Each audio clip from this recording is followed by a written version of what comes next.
와인의 종류와 역사에 대해서 알아봤습니다.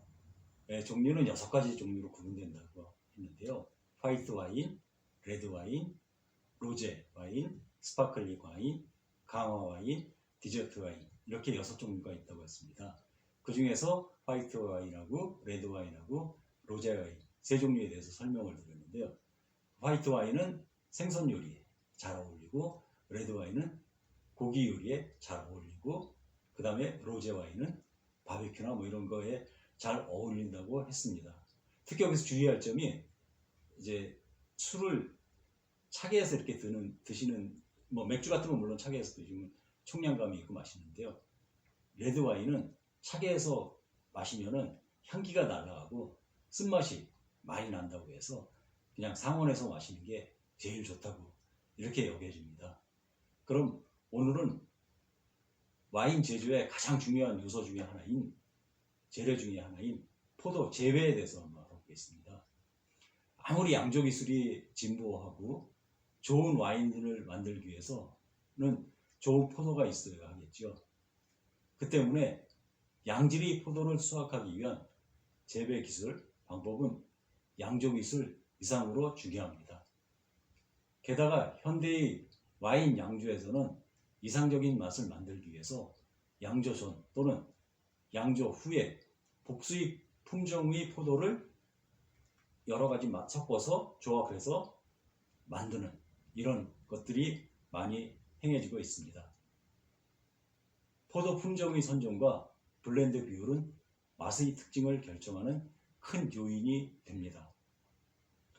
그러나 한편으로 품종의 특징을 살린 블렌드를 하지 않는 단일 품종의 와인도 생산되고 있습니다. 물론 실제로 품종, 토양, 기후 조건의 차이를 재배 기술이나 수확 시기, 최적화로 보충함으로써 넓은 지역에서 재배가 행해지고 있습니다.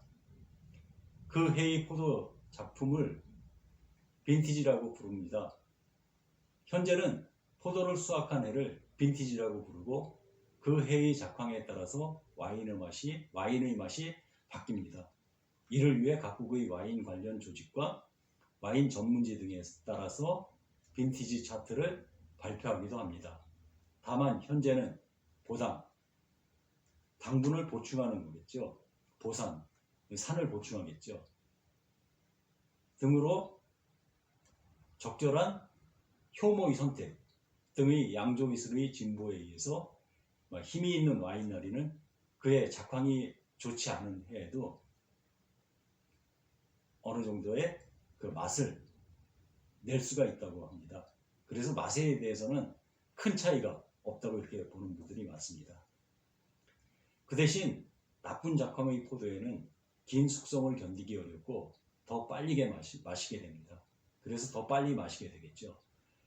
저렴한 와인에서는 품질을 안정시키기 위해서 여러 해의 와인을 섞은 논 빈티지인 경우가 많습니다. 샴페인은 기본적으로 논 빈티지가 일반적이며 만든 해가 표시된 빈티지 샴페인은 고급 품종에 한정됩니다. 다음 품종에 대해서 알아보겠습니다. 품종은 세계적으로 와인에 사용되는 포도씨가 유럽종이 주류를 이루고요.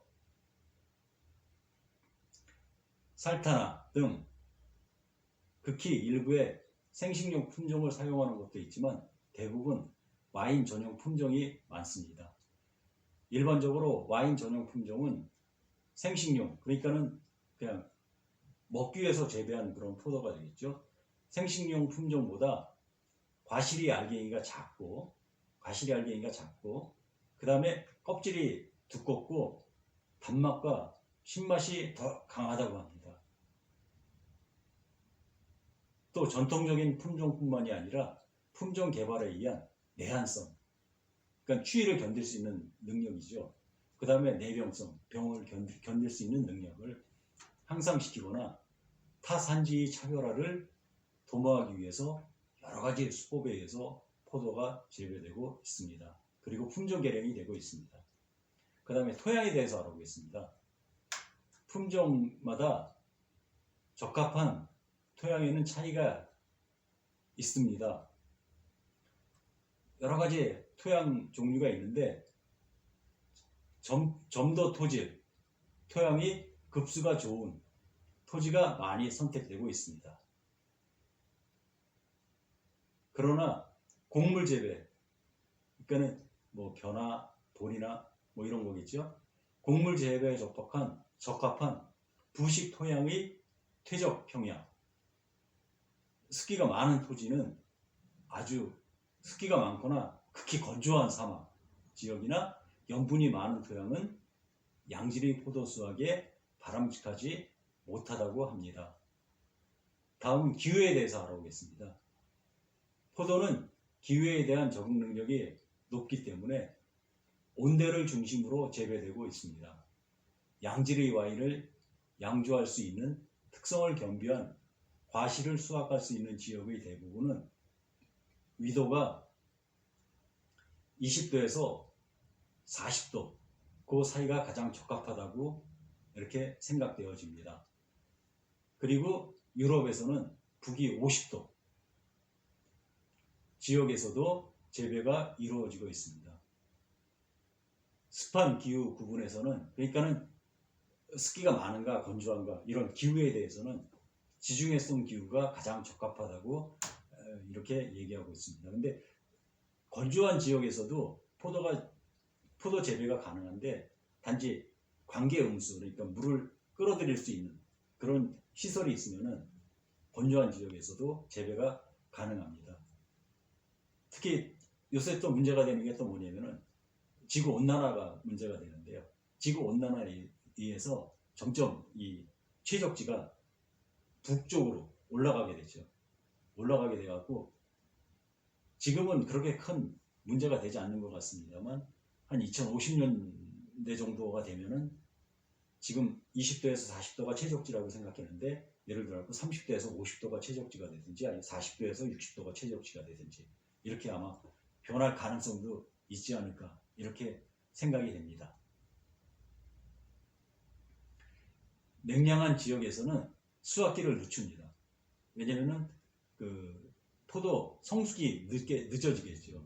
그래서 그 수확기를 늦춰서 당도 상승을 기다리겠죠. 더 달게 만들겠죠. 그 다음에 온난한 지역에서는 적당한 산이 없어지기 전에, 그러니까 너무 많이 익어버리고 그러면 당도가 높아지기 때문에 신맛이 없어지기 때문에 조기 수확을 실시하는 경우가 많습니다. 그래서 수확되는 포도의 품질 향상을 도모하고 있습니다. 또 품종 개량이나 재배법의 연구에 의해서 많은 다양한 포도가 재배되고 있습니다. 그 다음에 날씨는요, 그 해에 비가 많고 일조량이 적으면 포도의 생육이 나빠지고 거기서 생긴 와인은 당분과 과실미가 부족하고 부패의 혼입의 우려가 늘어납니다. 반대로 일조가 너무 좋고 생육이 너무 빠르면 산이 부족하며 당분이 너무 강해지고 신맛의 균형이 나빠진다고 이렇게 합니다. 예, 오늘은 여기까지 하기로 하겠습니다. 그럼 다음 시간에 뵙겠습니다.